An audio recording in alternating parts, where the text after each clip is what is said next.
Good afternoon, everyone. We are continuing on our study in the book of Judges. We're at chapter 9. We've completed 3 chapters regarding the life of Gideon. And in the last chapter, we find that Gideon had ruled for 40 years and then he died. Now, one of the changes that we find in chapter 9 is that oftentimes after a judge dies, the nation gets into a rut of idolatry, and then a foreign power would come and conquer them. But in this particular case, after the death of Gideon, we find that they fell into turmoil not because of an external force, but an internal force. We begin reading Avimelech. Avimelech is the son of Jerubbaal. Now, it begins here is that this happens after chapter 8. Avimelech is one of the sons of Gideon's many wives, and we read about her being a concubine. And I pointed out the difference between a concubine and a wife is that though the mother of Avimelech technically is a wife, but she is a bond woman, not a free woman. And we will learn a little bit more in this chapter. So we begin by Avimelech, the my father, the king. That's what it means, and we are told he is the son of Jerubbaal. Now, Jerubbaal is the other name that Joash, the father of Gideon, had given to Gideon when he contended against the people, when he destroyed the altar and the statues of all the idols of Baal, of Baalim. And so this is a name that was given to him. Yerub Baal is one who contends against Baal. The people at that time were idolaters as well. They had served the Baalim. Now, he went to Shechem. Now, Shechem is a town that is located between Mount Gerizim on one side and Mount Eval on the other side. And Shechem is also the name of the son of Hamor. And this is recorded in chapters 33 and then in chapters 34 of the book of Genesis, how Jacob and his sons had killed Hamor and Shechem, who had defiled Dinah, the sister, and they had ran away. Now, Shechem is the name of a person, is also the name of a town. And in this case, you find that the town is named after Shechem. The mother of Avimelech, right here, is from Shechem. So he's going back to the hometown, to his mother's brothers, the uncles, and spoke with them and with all the family of the house of his mother's father, saying this. We are seeing an internal strife beginning from verse 2. Please speak in the hearing of all the men of Shechem, which is better for you, that all 70 of the sons of Jerubbaal have dominance over you, or to rule over you, or that one reign over you. So do you prefer 70 or do you prefer one? Now, I want us to begin thinking that why is the name Jerubbaal used instead of Gideon? A couple of theories, but at least I think, right, that this is a reminder that the people of Shechem were serving Baalim. And so Jerubbaal is really a name that we are now given to look at the Baal side of Israel, where there are people in Israel that serves Baal, particularly in Shechem. So he says here, remember that I am your own flesh and bone. Now, this flesh and bone is quite important because this is the way that the Hebrew people expresses intimate relations. He is a flesh and bone. And in this case, um, if you remember how Adam spoke about Eve, right? Flesh of my flesh, bone of my bone, a bone from my bone. So the idea of flesh and bone is a description of an intimate relationship. Now, in modern days, we would say he is a blood relative. But in the way that the Hebrew people expresses themselves, it is always flesh and bone. And it's very similar to the Chinese. 固肉 or 骨肉 is the way that the Chinese, being Oriental, expresses the same kind of expression. Now, this is a rather long chapter, so we will move a little faster right now. His mother's brothers spoke all these words concerning him in the hearing of all the men of Shechem. Their heart was inclined to follow Avimelech. Now, verse 3 is important, and the word here is inclined. Their heart was inclined. Now, what does that mean? The intention of the incline is to stretch out. Stretch out. Or to bend towards. And so when you read the word heart, obviously in the modern day, we read heart as something slightly different from the Hebrew. The word heart literally means their decisions, their will, right? That is what it means by heart. Their will is bent towards following Avimelech, what he is suggesting. For they said, he is our brother. Now remember, in the Hebrew days, brother doesn't necessarily mean from the same mother, but in the same clan, in the same family. Very Oriental as well. The Chinese says that, no, he's our brother. And so they gave him 70 silver pieces from the temple of Baal Berit. Now, 70 pieces of silver, so 70 silver pieces, which Avimelech hired worthless and reckless men, and they followed him. Now, let's break this down just a little. I just want to highlight a couple of things. Here we are told that these people from Shechem has a temple called Baal Berit, so they worship the Baalim, and they took 70 silver pieces. Or here it says 70 shekels of silver, but they are literally money.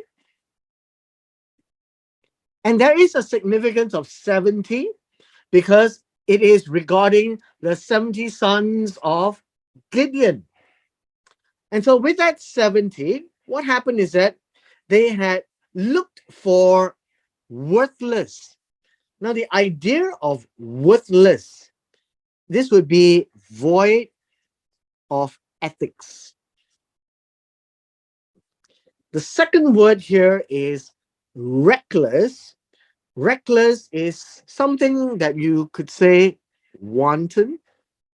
They would do anything. They don't care. They take light of life. You know, just do it. You know, that kind of a reckless men. And they followed who? Avimelech. And then he went to his father's house at Ophrah and killed his brothers, the 70 sons of Jerubbaal, on one stone. Now, this idea on one stone is kind of interesting. So let us break this down in verse 5. The idea of one stone wasn't so much using one piece of stone, but it is like what our modern day um expression is. You kill two birds with one stone. This is literally saying you killed 70 sons of Jerubbaal with one stone. That's how it is expressed, right?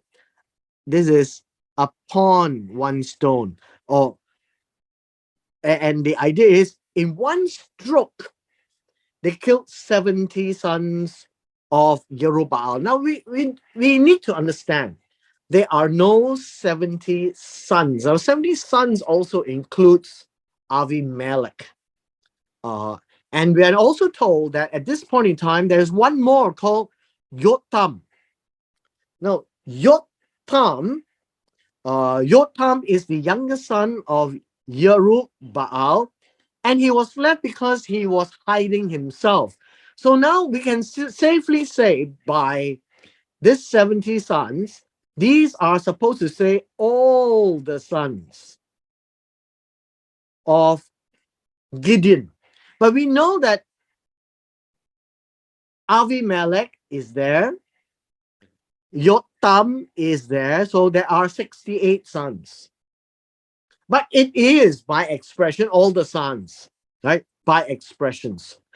And maybe they didn't count, but they didn't know Yotam was missing. He says, all the men of Shechem gathered together, all of Bet Milo, and they went and made Avimelech king beside the terebinth tree at the pillar that was in Shechem. Whenever you say pillar, this is an idol. And they made Avimelech as, in this case, king, as the leader. Now, in those days, Avimelech is not like king as in the leader, because the first king that came along would be in First Samuel, that would be Saul. In this case, people of Shechem made Avimelech king amongst themselves there. So this is not king of the whole of Israel, the king around Shechem.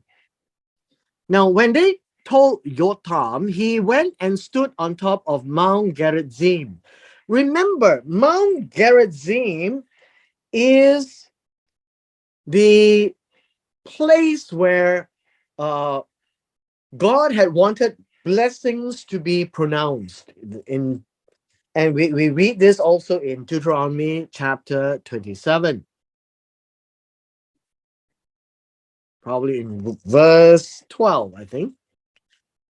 And Jotham, the youngest son of Gideon, after all the brothers died, lifted his voice loudly and cried out and said to them, now, who is them? You need to understand that this is how the place is. In the middle, we have Shechem. We have Mount Gerizim on one side, Mount Ebal on the other. And so what we have now is we have Jotham standing up here and shouting down to the men of Shechem, listen to me, you men of Shechem, that God may listen to you. Now, this intent in verse 7, we can say, listen is that let God hear you, but first you should hear me. Hear what I say. And he speaks a parable. The parable begins in verse 8. the trees went forth to anoint a king over them. And they said to the olive tree, so they picked the olive tree, reign over us. But the olive tree said to them, should I cease giving my oil, which they honor God and men? Because in the rites of the Israelites, they would use olive oil to light the menorah. They would use olive oil to honor God for anointing. And so he says, no, I don't want this. Go and sway over trees. Now, what do you mean sway? Go and shake. I think this one would be no shake or vibrate. Go and vibrate and shake the trees, right? And basically, the olive tree is saying, go away. Don't disturb me. Go and shake the others. What it means is that the olive tree doesn't want to be king. Olive tree doesn't want to be king over the trees. He realizes his own value and worth before God, and that's what he's doing. Provide oil. Because the moment you become king, you cannot give your oil. You're busy doing something else. That's the parable. Remember, this is a parable. Then the tree said to the fig tree, you come and you become king over us. But the fig tree said to them, should I cease my sweetness and my good fruit? Go and vibrate other trees. Same. The fig tree says, if I become king, I won't be able to provide figs anymore. I will be busy doing something else. I will realize my worth. I will still do what I do. And you go and disturb other trees. Verse 12, then the tree said to the vine, you come and become king over us. But the vine said to them, should I cease my new wine, which cheers both God and men? And you go and disturb other trees. So basically, the vine tree says, I produce wine and you can use it for both men in their joy and God in the offering. Don't disturb me, go disturb other trees. Now, each of this, the olive, the fig, and the vine, knows their place and they don't want to be king. It's essentially telling us they asked Gideon to be king, and Gideon says no. Now, verse 14 speaks to something else. That all the trees said to the bramble. What is the bramble? The bramble is I guess you can call it a thorn tree, meaning it is a tree, but it has thorns in the branches. And the thorn tree, nobody likes. It has, I guess it has a character that people don't use it for any positive purposes. And so they said, you come and be king over us. And the thorn tree said to the trees, if in truth you anoint me as king over you, come and take shelter in my shade. If you don't, let fire come out of the bramble and devour the cedars of Lebanon. Now, what does that mean? See, the thorn tree can catch fire. And if the thorn tree catches fire, it can burn the forest. Even the cedars of Lebanon will be burned down. It is that powerful. You make me, you have to listen to me for better or for worse. Now, this is what Joash is telling them. The olive, fig, and vine represents the father, Gideon. And he said no. But now they are going to Avimelech. And Avimelech is represented by the thorn tree. A useless tree, but very potent and very uh, dictatorial, something that will hurt you if you don't listen to it. Verse 16, therefore, if you have acted in truth and sincerity in making Avimelech king, and if you have dealt well with Jerubbaal and his house, and have done to him as he deserves, what does he deserve? Jerubbaal or Gideon deserves well treatment because he was used by God with 300 men, went out against the enemies, men of the east, uh, went out against the Midianites, and he won with 300, chased them all over the place. And the rest of the tribes, like Ephraim, came and they conquered the Midianites as well. Now, when he came back, they wanted to make him king, which is the end of chapter 8. And Gideon said no. So that would be the parable that Jotham was saying. If you had done so and making Avimelech king, and you have dealt well with gratitude to Gideon and his house, then you realize my father fought for you, risked his life, delivered you out of the hand of the Midian. But you have risen up against my father's houses. They killed his 70 sons on one stone. In one stroke, killed all the children and made Avimelech, the son of his female servant, remember, concubine, bond woman, not free woman. So not called wife, but called concubine. And then you made him king over the men of Shechem because he is your brother. If then you have acted in truth and sincerity with Jerubbaal and with his houses there, you should rejoice in Avimelech and let him rejoice in you. But if not, let fire come from Avimelech and devour the men of Shechem and Bet Milo. Let fire come from the men of Shechem and from Bet Milo and devour Avimelech.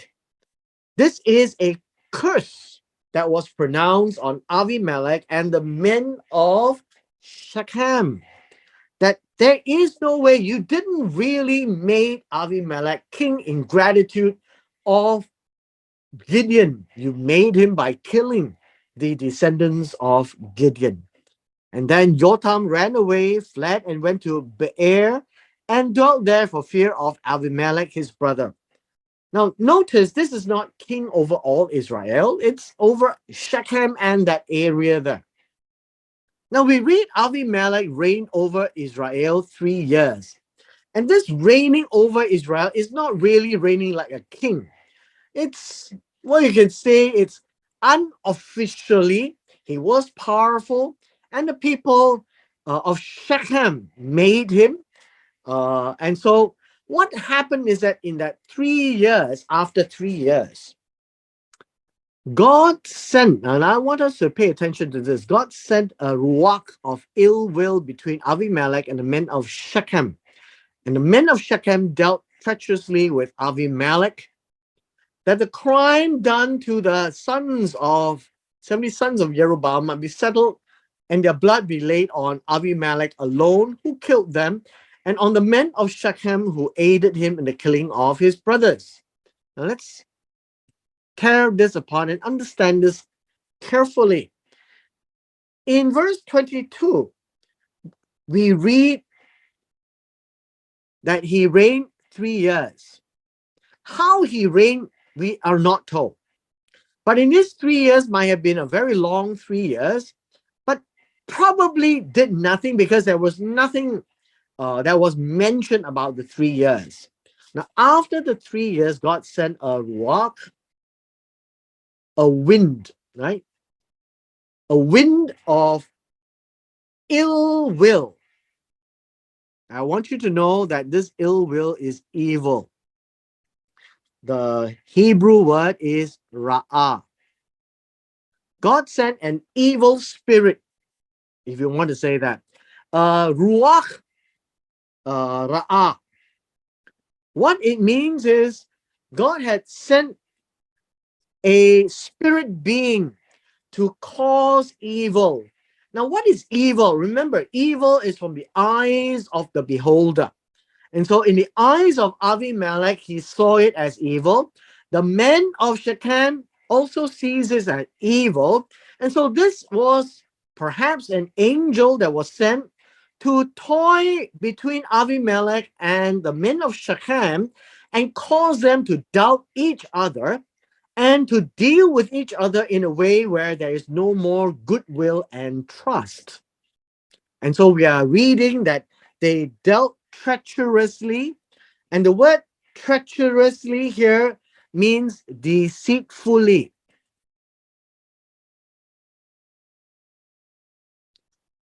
It means that the men of Shechem now could not trust Avimelech, and Avimelech somehow could not trust the men of Shechem. That's what this Ruach Ra'ah means, the spirit of evil or an evil spirit. And I would suggest this to be an angel that was sent to cause ill will, right? To cause them to fight between each other. Similar as in First Samuel chapter 15 at the end, that God sent an evil spirit to deal with Saul, an angel that came and did things that in the eyes of Saul, he would see it as evil, doesn't go right with him. And so we read that whatever was done to the 70 sons of Jerubbaal, meaning the killing, the crime was killing, that it might be settled. Now, the idea of how should we say settled is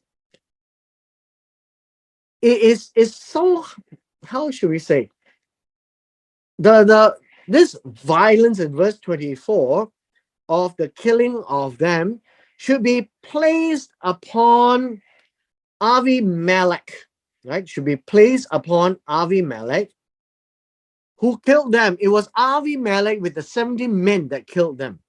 But it's also the men of Shechem who gave him 70 silver pieces to kill the brothers. Now, this itself is to settle, the idea here is to, well, the idea of settle here is to appoint it,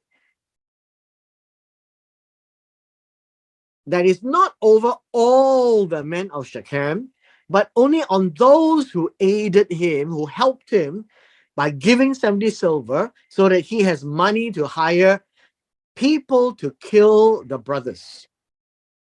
And the men of Shechem set men in ambush against him on the tops of the mountains, and they robbed all who passed by them along that way. And it was told Avimelech.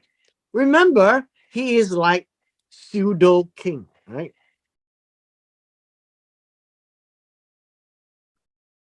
And when he heard about it, he was not happy because this is against the king in that sense. We now read of a new individual. His name is Gaal, the son of Eved. He came with his brothers and went over to Shechem. The men of Shechem put their confidence in him. Now, this word confidence is batok, trust. You read this word, trust in the Lord with all your heart. Proverbs chapter 3, verse 15. And this word confidence is really to have confidence in Gaal to help them. And so they went out onto the fields, gathered from their vineyards, and trod on them, make wine basically, and be merry. And they went into the house of their God, and this is not Jehovah, ate and drank and cursed Avimelech. The idea of curse Avimelech, literally, this word curse is to make small of Avimelech. It's supposed to be like the king of Israel, and he treats him like a nobody. And so this Gaal, the son of Eved, said, who is Avimelech? Who is Shechem that we should serve him? Who said that Avimelech is really the king of all Israel? Who cares? Is he not the son of Jerubbaal? Is not Zevul, uh, Zevul would be his officer? Serve the men of Hamor, the father of Shechem. Remember, this is Hamor from Genesis chapter 33 and 34. His son is Shechem. So it says, and all of these are descendants. Serve the men of Hamor, the father of Shechem. Why should we serve him? We are all from Shechem. If these people were under my authority, whose authority? Gaal. Then I would remove Avimelech. So this is contention between Avimelech and the men of Shechem. So he said to Avimelech, increase your army and come out. So Gaal is now challenging Avimelech to a war. When Zebul, the ruler of the city, heard the words of Gaal, the son of Eved, his anger was aroused. He sent messengers to Avimelech secretly. So Zebul was there in Shechem, apparently. And Gaal is challenging. And so this is what Avimelech is told. Take note, Gaal, the son of Eved, his brothers have come to Shechem, where he is the ruler of the city. So we can see, here they are fortifying the city against you. Now, therefore, get up by night, you and the people who are with you, and this would be Avimelech, lie in wait in the field, and it shall be as soon as the sun is up in the morning, you shall rise early, rush upon the city when he and the people who are with him come out against you. You may do to them when you find the time. They will be surprised. So Avimelech, all the people were with him, rose by night, lay in wait against Shechem in 4 companies. Now in verse 34, we are told that in the 4 companies, it would be the way that they are fighting. Now, how are they led? It would be in 4 groups that is literally surrounding Shechem.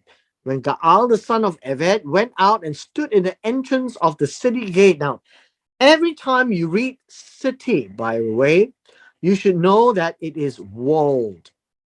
If it's walled, it has an opening, and the opening is called a gate. And so Gaal came to the gate. You find that Avimelech and the people and the field waiting. And when Gaal saw the people, he said to Zebul, look, people are coming down from the tops of the mountains. This is to tell Zebul, you know what? We've got more people than there are in Shechem. Now, what mountains are they looking at? The tops of the mountains there are 2, right? It is Gerizim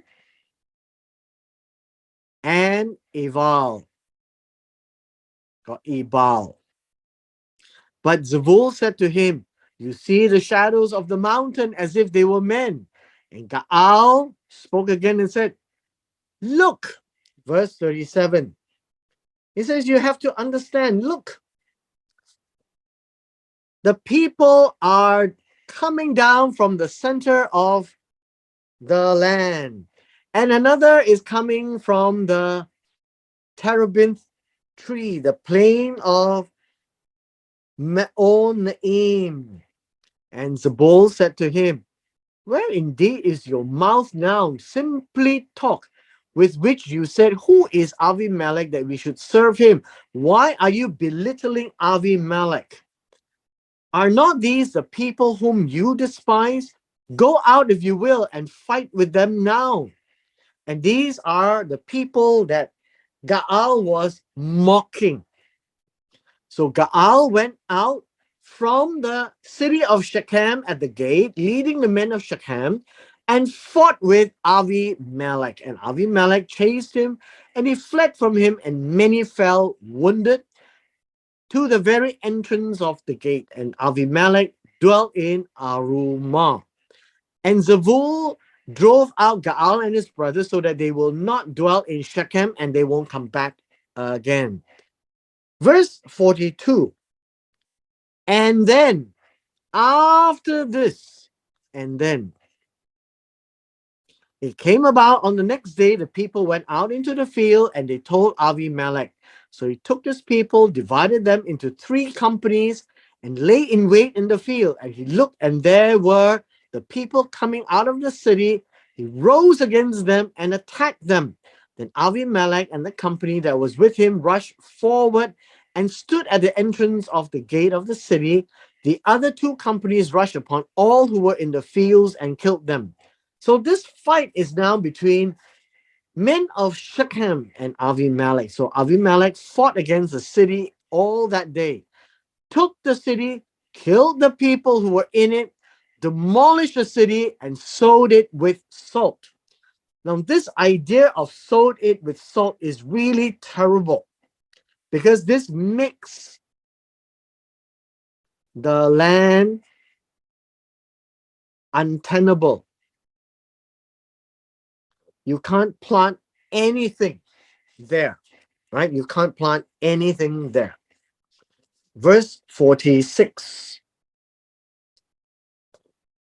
And then, after what Avimelech did, and then when all the men of the tower of Shechem. Now, the tower of Shechem is a defense location. The tower of Shechem had men who are part of the army, heard that, and they entered the stronghold of the temple of the god Berit or El Berit. This is El Berit. Just because there's word El doesn't mean it is Jehovah God. It's just a name. El, the mighty one called Berit of the covenant. And it was told Avimelech that all the men of the tower of Shechem were gathered together in the temple. Then Avimelech went up to Mount Zalmon nearby, he, all the people who were with him, and Avimelech took an axe in his hand, cut down a bough from the tree, and took it, laid it on his shoulder, that would become the instrument of fighting. He said to the people who were with him, "What you have seen me do, make haste, do as I have done." So they cut their own bough and followed Avimelech, put them against the stronghold. Now, this idea of stronghold, I guess you can say the stronghold here is very much an underground chamber, right? This stronghold. It is an underground chamber. So instead of the tower, they went underground. And so Avimelech took every branch, set the underground chamber, and set it on fire above them so that all the people of the tower of Shechem died of suffocation. About 1,000 men and women who were hiding from Avimelech. Then Avimelech went to Tevetz. He encamped against Tevetz and took it. But there was a strong tower in the city, and all the men and women, all the people of the city fled there and shut themselves in. And then they went up to the top of the tower. Now think of it this way. This is the wall, and then there is the gate, and then there would be a tower. So think of it this way, it's a bigger construction. And they all hid there, and they used the tower as a defense. So Avimelech came as far as the tower and fought against it, and he drew near the door of the tower to burn it with fire. Again, he tried to burn with fire, and this time the door. It's made of wood, right? This door here. This door, he's gone in, and then to the tower. I'll do it this way. Is the inside, and the tower has a door. So he comes to the door and he tries to burn it down. Not the door of the wall, but the door of the tower. But a certain woman dropped an upper millstone on Avimelech's head and crushed his skull. So what happened is, up there, you would find a woman, and she came out and dropped a millstone. What is a millstone?